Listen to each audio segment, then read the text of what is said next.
mean, there are times when 30 minutes of rain, we have 3 feet of water. So it Happens works here as well. Yeah. So that's what I said. Even though, so Bangalore blew up, right? I mean, in the sense, small. It wasn't ready for the population. What are the steps 20-year-old or a 22-year-old should consider to prepare for interview in terms of soft skills and body language? That they really don't pay attention to or take very lightly are mock interviews. First obvious question in an interview is, tell me something about yourself. And that's where 90% of the candidates go wrong. Focus a lot on your extracurricular activities. If you're in college, if you just completed college, talk about that. Talk about what are the things that these activities have taught you, from multitasking to being a team player, from thinking out of the box. But then I'm not born with the skill of speaking in front of 3,000 people, a full auditorium. It's something that you learn over a period of time. Who's your favorite industry? JoshTalk is entirely different. JoshTalk is just about the size of this room. Yeah. With a stage setup. And just about 3 people in the room. We think it's a large audience that you're standing in front of. It's nothing. Many times people tell me, Nikhil Kamath is becoming famous as a podcaster. I tell them, Nikhil Kamath is not famous because of this podcast. His podcast is famous because he's Nikhil Kamath. What are some of the steps we can follow on LinkedIn or on other social media, or Twitter, any social media, or in general, to build our own personal brands? I know a lot of people who are basically documenting their weekly professional life on social media, and that's doing the job for them. Right. And by that I mean, you don't really have to stand in front of a camera, record videos, talk about something. Hello viewers, welcome to Midas Venture Prep Podcast episode 6. Today we have with us Mr. Daksh Sethi. Daksh is 4 times TEDx speaker, JoshTalks speaker, and a corporate trainer, educational and business consultant, soft skills trainer, and an academician. He has impacted over 40,000 lives in his career.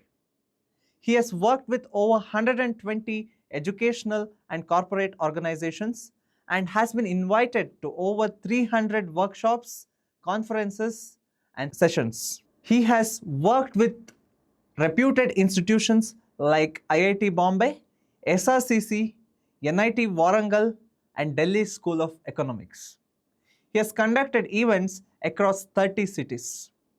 He also hosts online courses on personality development, body language, and how to crack job interviews.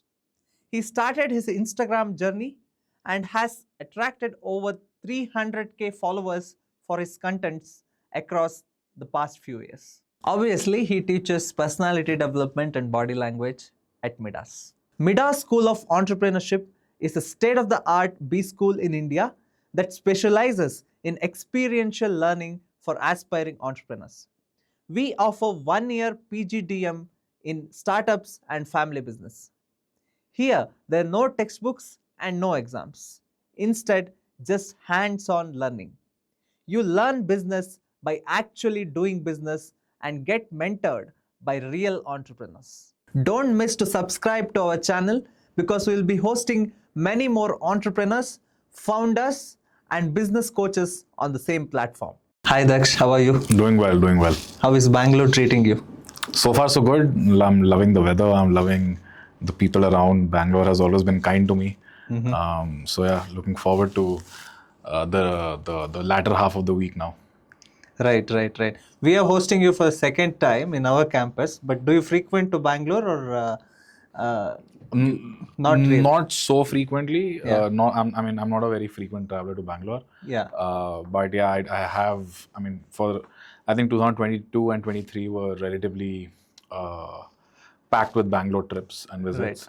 Right. But I truly enjoy visiting Bangalore whenever I do. Like I said, love the weather. I really like the food. I have a lot of friends here, so it's always a good social outing for me as well. But Midas is special, so visiting Bangalore for Midas is it just makes the entire trip far more valuable to me. Right. Makes sense. So, but you're from Gurgaon, which is also more like a IT hub. Lot of IT industry there. what are some of the key differences that you see between because Bangalore is also an IT hub? What are some of the key differences you see? I mean, in terms of infra, there's definitely a lot of difference. The weather, to begin with, the infra. Gurgaon apparently is a planned city, but it's not so planned either. Is it? Yeah, absolutely. I mean, there are times when 30 minutes of rain, we have 3 feet of water. So it Happens works here that way. as well. Yeah. Yeah. So that's what I said. Even though, so Bangalore blew up, right? I mean, in the sense, small. Not ready. It wasn't ready for the population outburst. Gurgaon, however, was relatively planned, but despite of that, we have 3 feet of water in no time. Gurgaon has its own charm. It has its own scale at which it operates. Not as green as it is in Bangalore, but Gurgaon is home, so home is where the heart lies. Absolutely, yes. So coming right into the topic, because a lot of young students and basically the youth are watching this podcast, and many of them are preparing for interviews. Though as Midas, we try to make entrepreneurs, create entrepreneurs, but many of our viewers, we have a wide range of spectrum of viewers. So they're also preparing for interviews, job interviews. So because you're a body language and personality development expert, a specialist in the field, so can you break down to us what are the steps a 20-year-old or a 22-year-old should consider to prepare for interview in terms of soft skills and body language?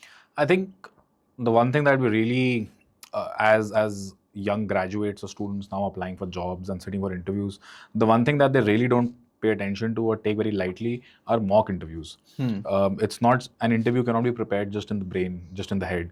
It has to be physically given. You have to experience, your body, your muscles need to experience an interview. And I lay a lot of emphasis on mock interviews, so to begin with. Now, after that, from the way you walk, the way you talk, the way you shake hands, the way you sit, the way you react to a question, the way you use your hand gestures. I mean, there are a lot of things that are cues for the interviewer. Right. Whether that conversation is going towards a negative side of things or the other way. So body language plays an important role. Students today should ideally be observing people who are part of, let's say, the C-suite. By the C-suite, we mean CXOs, CMOs, CHROs. These are people who are the think tank, the management of any corporate, any company.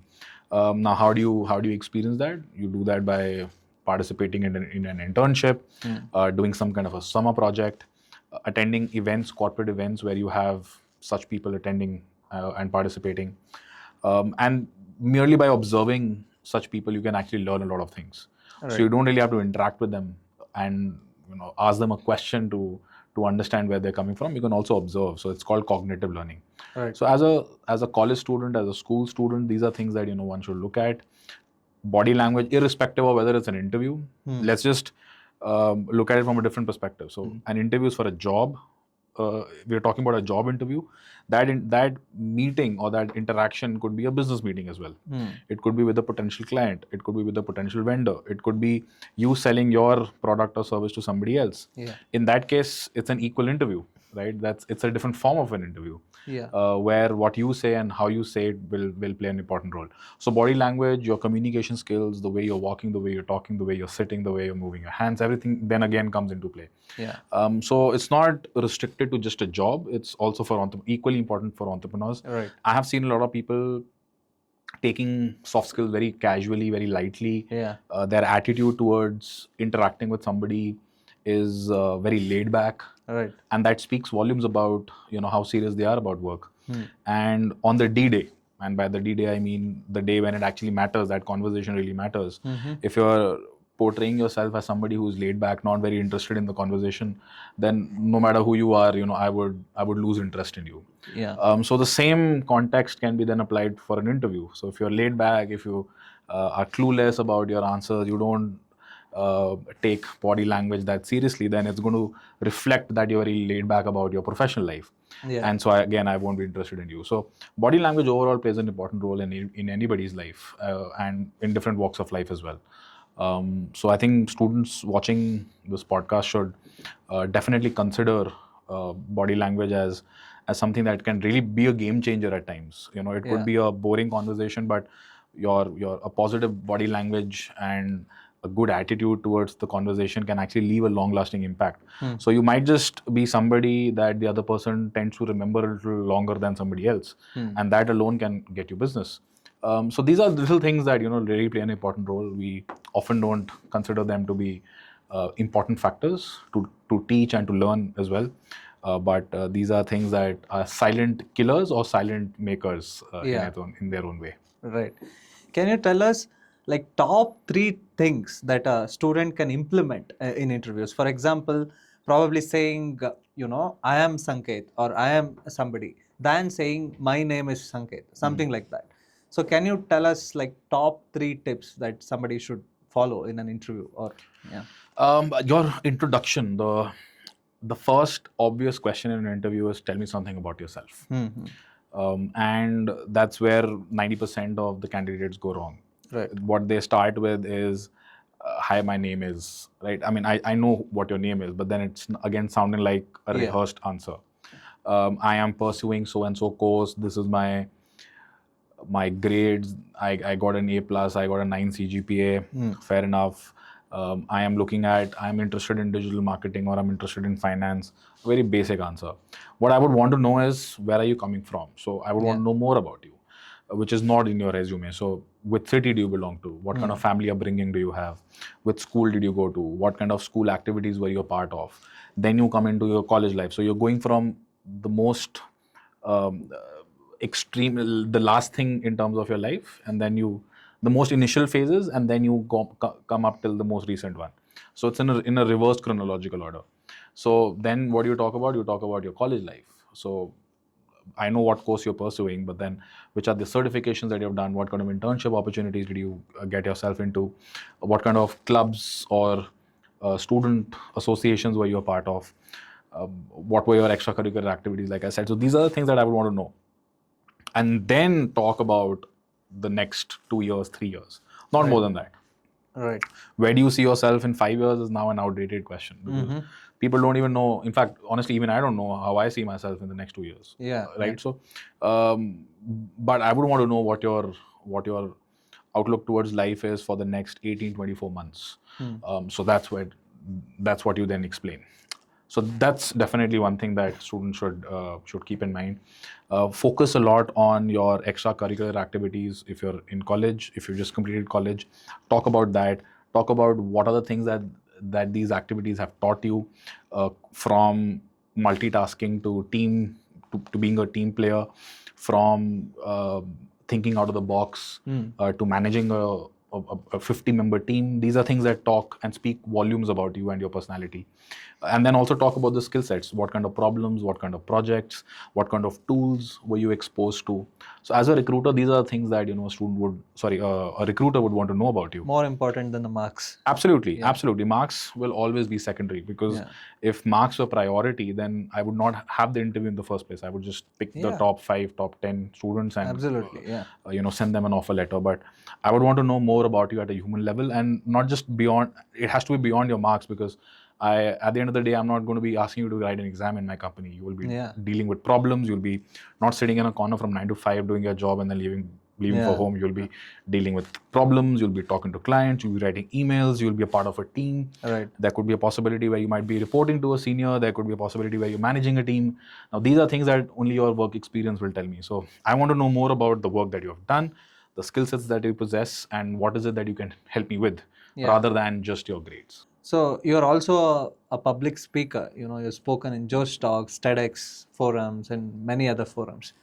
So for someone who wants to become a public speaker or to find a career in public speaking, so what are some of your tips to pursue that course?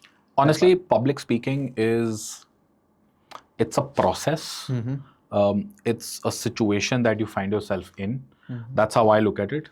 Unless you are a motivational speaker or you're a corporate trainer where you're only dealing with a large scale of audience and you really have to talk your way through. How I look at things is, maybe I'm invited to a session where I'm delivering a talk. I could be a part of a panel discussion where 3,000 people are listening to me. It could be a session or a motivational talk that I'm giving. In all these situations, the preparation really plays an important role. But then I'm not born with the skill of speaking in front of 3,000 people, a full auditorium. It's something that you learn over a period of time. So you start with, first things first, what plays in, as a college student, the first experience or the first exposure to public speaking is in a college society. So if there's a club, if there's a social club, a college association or a society which you can get yourself into, you will be a part of, let's say, a 25, 30, 40 member team. And there will be times when you're addressing 30 people together, 40 people together. That is one form of public speaking. Right? 40 people are listening to you and you have to address a problem or address something to 40 people. That's where it starts from. You don't start with 400, you start with 40. And then that 40 goes on to 80. And then you nurture that into, let's say, 200. And slowly your stage, you being stage fright, and the apprehension of what people would say or react to what you're saying, that goes away over a period of time. So the more you do it, the better and more comfortable you get at it. But public speaking, I think in general today has really evolved. In fact, it's evolved over the last 5 years alone. It's very difficult to keep somebody's attention. And I think that's where public speaking is now becoming highly competitive. It's now who can hold the attention of the audience for the longest. It's not what you're saying and how you're saying it, but it's about what kind of an experience are you giving the audience so that they listen to you for the longest possible time.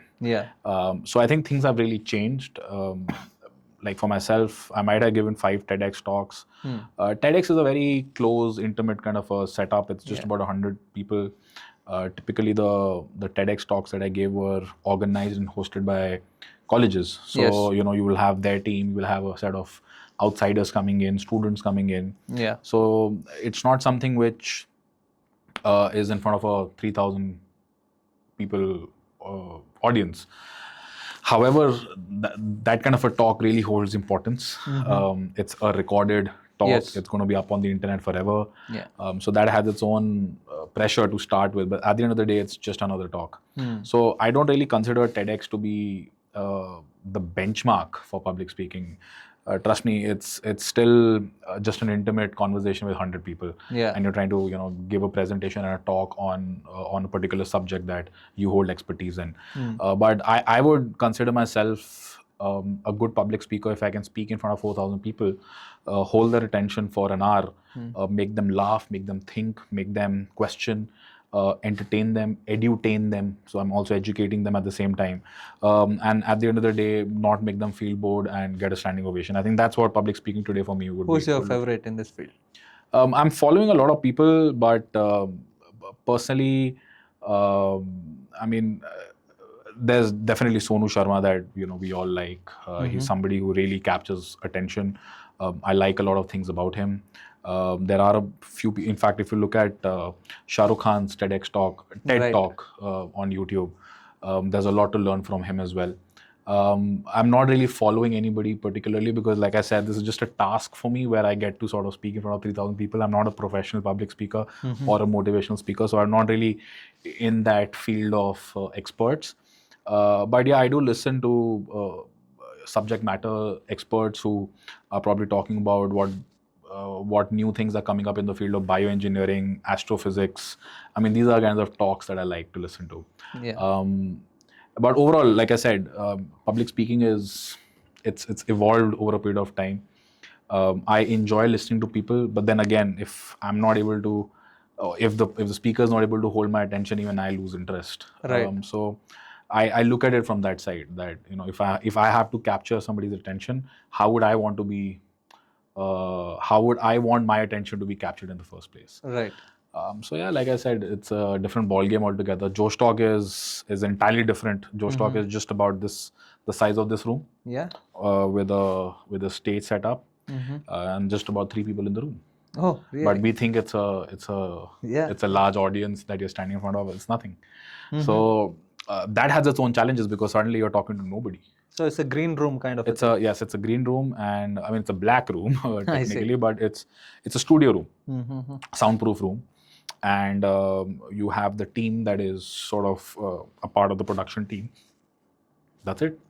Right. And you of course plan and structure out your conversation and your thoughts, and then you stand in front of the camera and then you just go for it. Yeah. So that's a different ball game altogether. Yes, it's up on YouTube. It did really well. It's something that it's a feather on the hat, but it's something that I thought I would be able to make an impact with. So students, people, viewers, watchers, people who've listened to it, listeners, they really liked it. So I'm happy about that. Yeah, wonderful. So for public speakers as well, most of the times it's not just about what they're speaking. Many times it's about who is speaking. People listen to certain people. Many times people tell me Nikhil Kamath is becoming famous as a podcaster. I tell them Nikhil Kamath is not famous because of his podcast. His podcast is famous because he's Nikhil Kamath. So something like that. So for all the public speakers or even entrepreneurs, founders, or anybody in a certain position, personal branding is something very important. And you're a personal branding expert as well. So what are some of the steps we can follow on LinkedIn or on other social media, or Twitter, any social media, or in general, to build our own personal brands? I think I can't really give you a definite answer, because for 5 people, the strategy is going to be 5 different strategies. It will depend a lot on who you are, what you bring to the table, where you're coming from, what kind of clientele do you have, what kind of agenda do you have, what kind of sector, industry, niche are you in, what kind of target audience do you have. So it has a lot of ifs and buts to first answer. But by and large, I think it's about documenting your professional life over social media platforms, a networking platform like LinkedIn, a platform like Instagram. I know a lot of people who are basically documenting their weekly professional life on social media, and that's doing the job for them. Right. And by that I mean you don't really have to stand in front of a camera, record videos, talk about something. But if you're just if you're participating at an event as a speaker, get that snippet, put it out there. If you're attending an event as a delegate, as an organizer, get yourself clipped, document it, post it on LinkedIn, post it on Instagram. And that's how a personal brand sort of builds. Should you over post a period of every time. day, or? I think thrice a week is more than enough, provided it's of substantial importance. There are times when we don't know what to post, so you may not be, of course, attending events and doing things on a daily basis, of course. But then there's something called a content bank, where you could, let's say, shoot 10 videos or record or have 10 photos in place, Right. and then post it over a period of time. So suddenly you have 10 days, but it's spread out across the week. You suddenly have 3 weeks of content. So these are smart things that one can do, one can think of. Personal branding has definitely played an important role for myself. I am a beneficiary of personal branding in all senses. My Instagram alone has done the job for me. Yes. My LinkedIn separately has done a lot of good job for me. I have a website that documents pretty much everything that I do. And I think that over a period of time, there are people who are connected with you, who will be connected with you, and they will be developing this sense of confidence and belief in you over a period of time. And suddenly when the time comes, you'll be reached out to, and things move forward. But then at the same time, if there is somebody who intends to work with you, or you intend to work with them, then your social media presence or your personal brand then becomes something that we call social proof. Yes. So, can you walk the talk? Who is it that you are? How many people know you? How good are you at it? What kind of work have you done? So again, it becomes like a digital brochure for yourself. Yeah. And these are things that, play a very, very important role today. Yeah. Is there a way to integrate and take help of AI for personal branding? Very little. It can only draft a few paragraphs for you. But at the end of the day, it's about you and your work that you're doing. So and AI can't do work for you, right? So again, like I said, it's not rocket science. It's about documenting your professional life. So the more you work in the professional sphere and the more you post and you talk about it, the better and the more polished your personal brand becomes. So AI really doesn't really have a major role to play in that. Yeah. As you just mentioned, you have a huge following on Instagram. Probably, I think last time I checked, it's about 330K or something like that. How did your Instagram journey began, and some insights about it? So I would consider myself to be lucky as far as Instagram is concerned.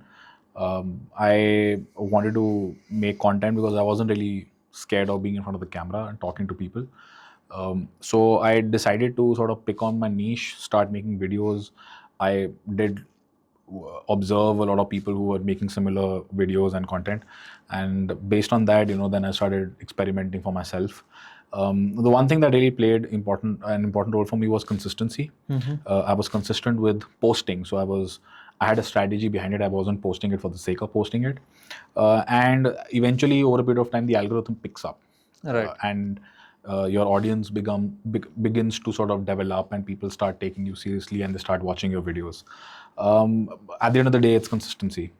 And there have been times where videos have blown out of proportion and I have no idea why. And like a lot of other content creators, they have no idea why. Yeah. So it happens. And suddenly you have you have a few thousand people following you in like an hour. Algorithm magic.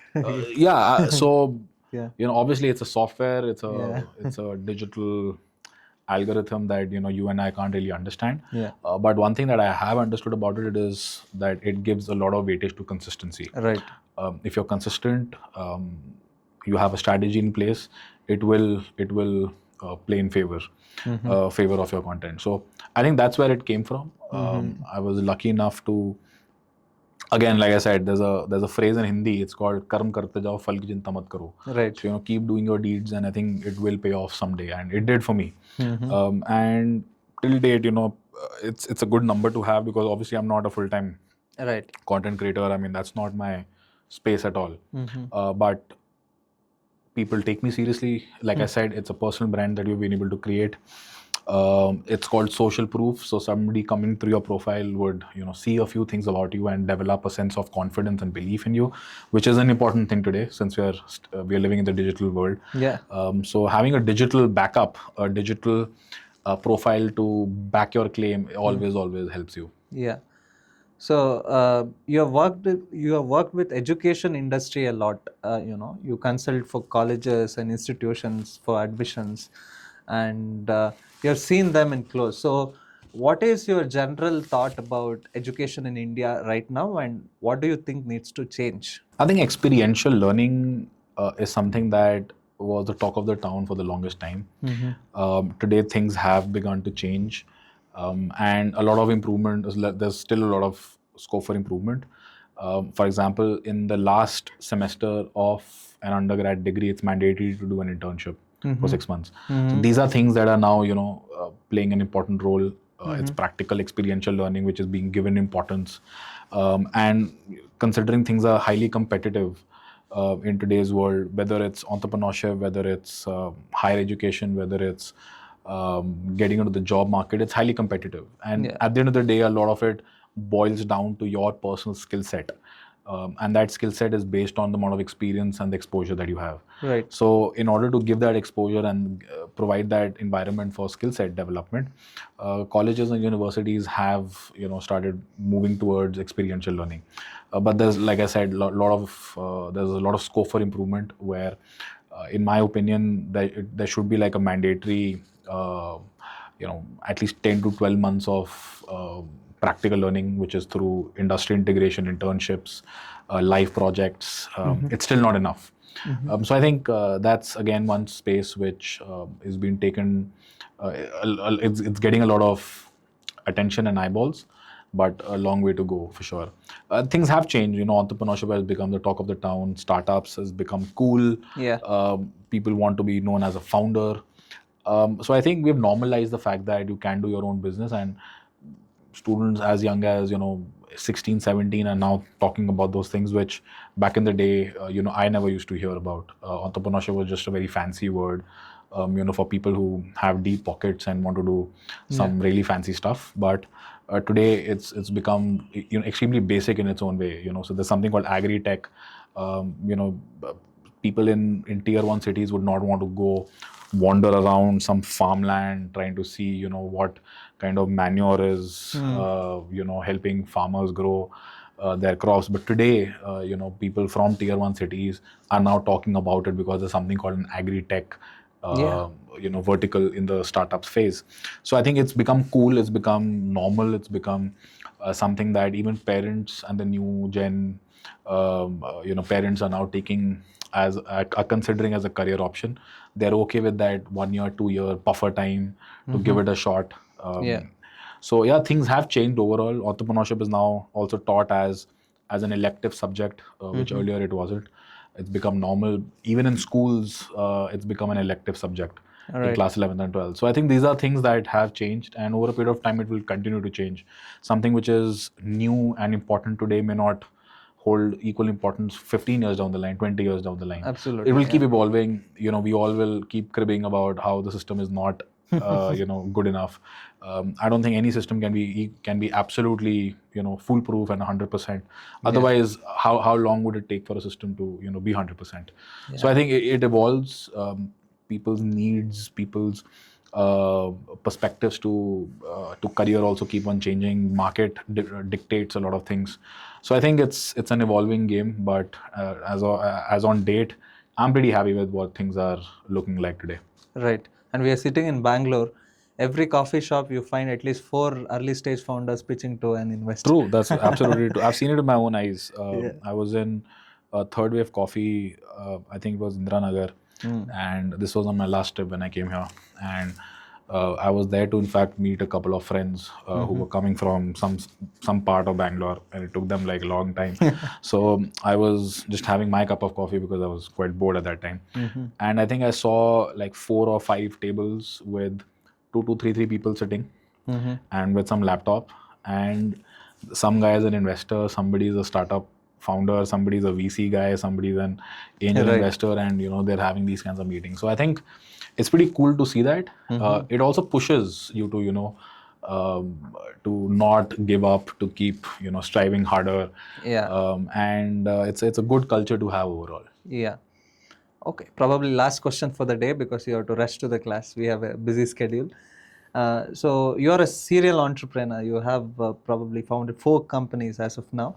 So what is your advice to a young person, probably who is 20 years old?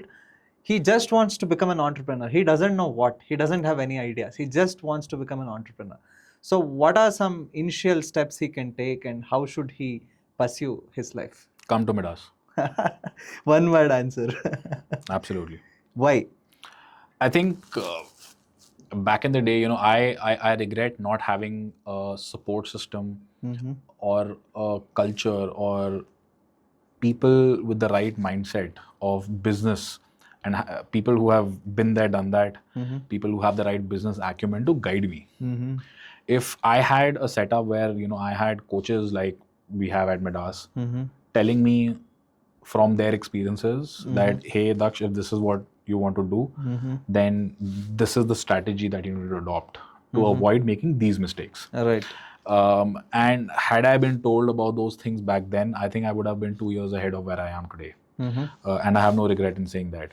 And I think that's made me a better advocate for the fact that a setup like this is so important, where it really gives you that kind of space and mindset. It creates that mindset for you, because not everybody is coming in from a family business background. Not everybody has an entrepreneurial background. We were talking about interviews and the job market. So there's a majority of the population which is still striving towards getting a good package. So this is still a mindset which requires a lot of nurturing, a lot of hand-holding, a lot of firefighting, a lot of emotional support, financial and emotional support. So I think that's something that I never had back in the day, since I don't come from a background of business. I don't have a family business. I don't have entrepreneurs in the family. So it became challenging for me. Who do I talk to? Who do I look up to? Who do I share my problems with? Because I'm facing them alone in some sense. So having that kind of an ecosystem really plays an important role. So I'm not saying this because I'm here at Midas. I'm genuinely saying this for anybody, that having the right people around you, those 4 or 5 people that you can talk to about your business problems and how you would want to look at the market in a certain way, get insights, get experiences. I think those are things which I never had. And if a setup like Midas can really offer you, those things, then you have to be here. And if you're serious about, doing a startup, giving it a shot, taking your family business forward, then these are the right people, to take you forward, take you there, take you on that journey. So for a student or for a youngster looking at thinking of doing his or her own startup, I think it's important to have the right environment, the right ecosystem, the right people around you. A lot of it trickles down to your personal traits as well. Yes. You have to really change and evolve. The boss is not always right, so you can't really carry that ego and that chip on your shoulder every single day, where I know it all. So that I know it all attitude really has to break someday, and that ecosystem helps you break that. And it also gives you market insights. These are things that otherwise would take you months and months to decipher. Yeah. So the earlier you do it, the better head start you get. Mm-hmm. And like I said, I'm still 2 years behind of what I could have achieved had I started with an ecosystem like this. Right. So yeah, I mean, these are some points which I hope that the listeners take back. Right. Thank you, Daksh. We had a lot of insights about body language, how to carry yourselves in interviews, in investor pitches, and in general how to carry ourselves, and also about entrepreneurship and education in general. Thank you so much for your time. Thank you so much. Thank you. Lovely speaking with you.